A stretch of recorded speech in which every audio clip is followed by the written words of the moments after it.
Bom dia a todos vocês, colegas de estudo dessa nova turma, né?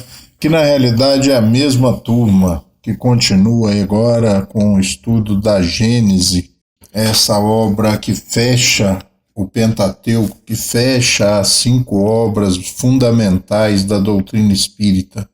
Hoje é sábado e nós vamos começar o nosso estudo de número 15.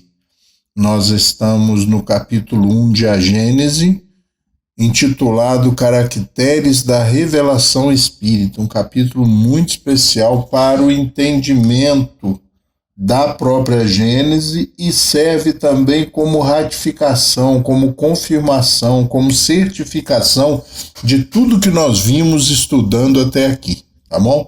Ontem nós paramos no item 47 e ficamos de retomar, né? Eu marquei aqui no meu livro a partir do item 48 desse capítulo 1. Vamos lá dar continuidade ao nosso estudo com mais 15, 20 minutos de aprendizado com o nosso professor Allan Kardec. Vamos lá então, item 48 do capítulo 1 de A Gênese. Eu estou lendo, mas eu estou pensando aqui, sabe, que ele vinha falando ali, né, da importância da força excepcional, né? E ele diz a força excepcional e de um irresistível poder de ação na divulgação da doutrina espírita, porque a doutrina surge em muitos lugares, né? Ela não está centralizada como uma revelação numa pessoa, num lugar, né? Então ele diz isso ali no item 47, dizendo que os espíritos estão em toda parte, né? E ele bota em negrito ali embaixo, ali ele diz assim, um fato que está na natureza, a manifestação dos espíritos, essa revelação, essa terceira revelação, ela é uma força da natureza, ela não tem como ser contida, como ser suprimida. Vamos voltar então agora para o item 48. Disseminados os centros, poderiam, entretanto, permanecer ainda muito tempo isolados uns dos outros, confinados como alguns se acham em países longínquos. Faltava entre eles um traço de união que os pusesse em comunhão de pensamento com seus irmãos de crença, para informá-los do que algures se fazia. Então era necessário que houvesse um processo de centralização, de aglutinação, né, de interligação entre esses centros, entre esses processos, mesmo com aqueles que estivessem em países, em lugares longínquos, né? Então ele deixa isso bem claro. Então ele diz, faltava entre eles um traço de união que os pusesse em comunhão de pensamentos com os seus irmãos de crença para informá-los do que algures, do que em outros lugares se fazia. Esse traço de união que na antiguidade teria faltado ao espiritismo existe hoje nas publicações que vão por toda parte condensando sobre uma forma única, concisa e metódica o ensino proporcionado universalmente sobre formas múltiplas em diversas línguas. Então ele está impressionado, entusiasmado, né, com a possibilidade que as publicações, que os livros, que as obras, né, podem fazer, unificando e certificando esse conhecimento, essa nova revelação. O que diria ele hoje, né, quando nos meios de comunicação estão nas nossas mãos, né, os mobiles estão aí, né, os nossos celulares, os nossos computadores, os nossos aparelhos, né, tecnológicos de todas as formas estão aí para ajudar na divulgação, na disseminação, na interligação, para que ninguém se sinta isolado. 49 ele continua, as 2 primeiras revelações, Moisés e Jesus, podiam resultar de um ensino direto. Como os homens ainda não estivessem bastante adiantados a fim de concorrerem para a sua elaboração, elas teriam que ser impostas pela fé sobre a autoridade da palavra do Mestre. Notemos, entretanto, que há entre elas uma diferença bastante sensível, resultante do progresso dos costumes e das ideias, embora feitas entre o mesmo povo e no mesmo meio, porém com 18 séculos de intervalo. A doutrina de Moisés é absoluta, despótica. Ela não admite discussões e se impõe pela força a todo o povo. A de Jesus é essencialmente conselheira. É livremente aceita e não se impõe senão pela persuasão. É controvertida desde o tempo mesmo do seu fundador, que não desdenhava discutir com os seus adversários. Então não se impunha, né? Ela é aquela conselheira que acaba persuadindo, né? Fala ao mais fundo da alma e acaba persuadindo a pessoa, diferente da de Moisés, que se impunha pela força mesmo, né? E aí nós vamos para o 50, complementando, onde ele vai falar da terceira, né? A terceira revelação, o Espiritismo, vindo numa época de emancipação e de maturidade intelectual. Olha só, gente, 1857 surge a doutrina espírita, surge assim, né? Vem a lume realmente através da publicação do Livro dos Espíritos. A terceira revelação, vinda numa época de emancipação e de maturidade intelectual, quando a inteligência desenvolvida não se conforma a um papel passivo, quando o homem não aceita nada às cegas, mas quer saber onde o conduzem, quer saber o porquê e o como de cada coisa. Teria ela que ser ao mesmo tempo o resultado de um ensino e o fruto do trabalho, da pesquisa e do livre exame. Os espíritos não ensinam senão apenas o que é necessário para guiar no caminho da verdade, mas eles se abstêm de revelar o que o homem pode descobrir por si mesmo, deixando-lhe o cuidado de discutir, verificar e submeter tudo ao cadinho da razão, deixando mesmo muitas vezes que adquira experiência à sua custa. Fornecem-lhe o princípio, os materiais, a ele cabe aproveitá-los e pô-los a funcionar. Número 15. Aí você volta lá no número 15 para ver por que ele está falando isso, né? Certamente lá ele cuidou desse assunto, da iniciativa do estudo, né? Da iniciativa da descoberta, da análise, da conclusão feita baseada na observação. Mas volte lá no 15 e leia. Volte lá no 15 e leia.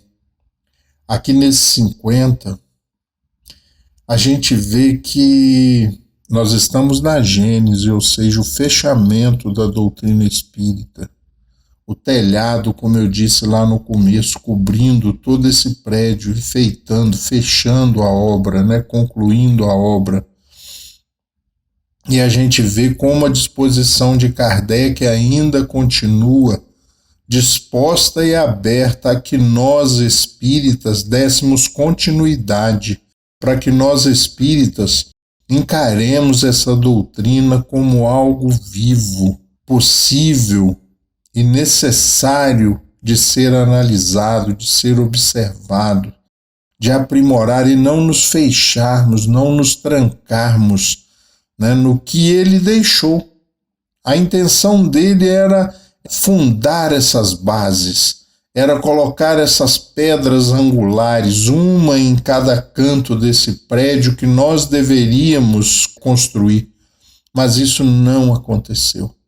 Hoje, quando você propõe algo um pouco fora da caixa, um pouco fora daquele convencionalismo estabelecido nas casas espíritas, né, você tem pessoas que se ressentem profundamente por se sentirem inseguras diante da possibilidade de pensar, da possibilidade de observar. E aí você ouve críticas ao pensar, críticas ao propor que se pense. Como o nosso trabalho, como o nosso estudo, quantas vezes chegam a mim pessoas zelosas, né, dizendo: Rogério, não fala isso, Não fala que a comunicação com os espíritos é para todas as pessoas, porque lá na casa espírita estão dizendo que isso é um absurdo. E eu olho para Kardec, sabe? E eu olho para o livro e digo assim, será que eu estou lendo errado?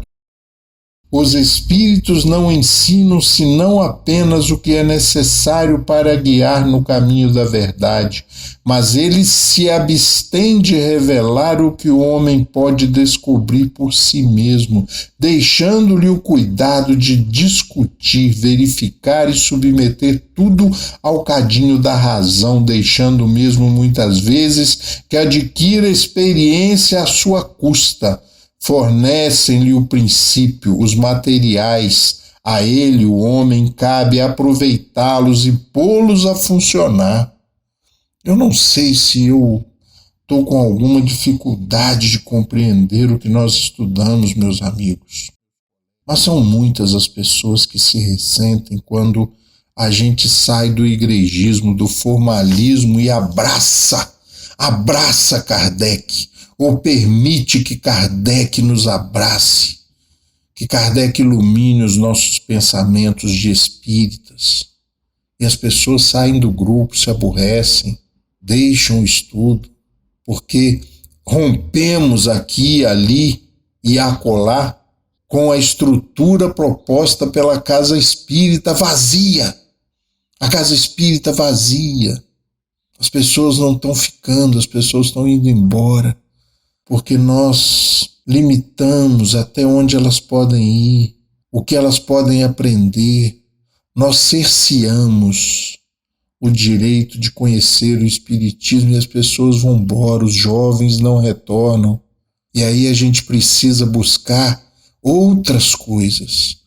Kardec está ultrapassado, e aí eles buscam outras coisas.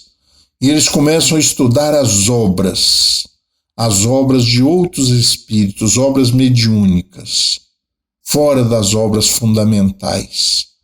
E ousam muitas vezes dizerem que as obras fundamentais já estão fora de moda.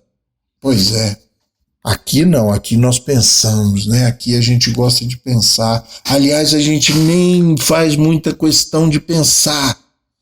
A gente gosta de ouvir Kardec e seguir as suas recomendações. E as pessoas muitas vezes dizem, mas isso era lá que ele estava propondo, lá no começo, em 1800 e... Não, essa proposta era para os espíritas.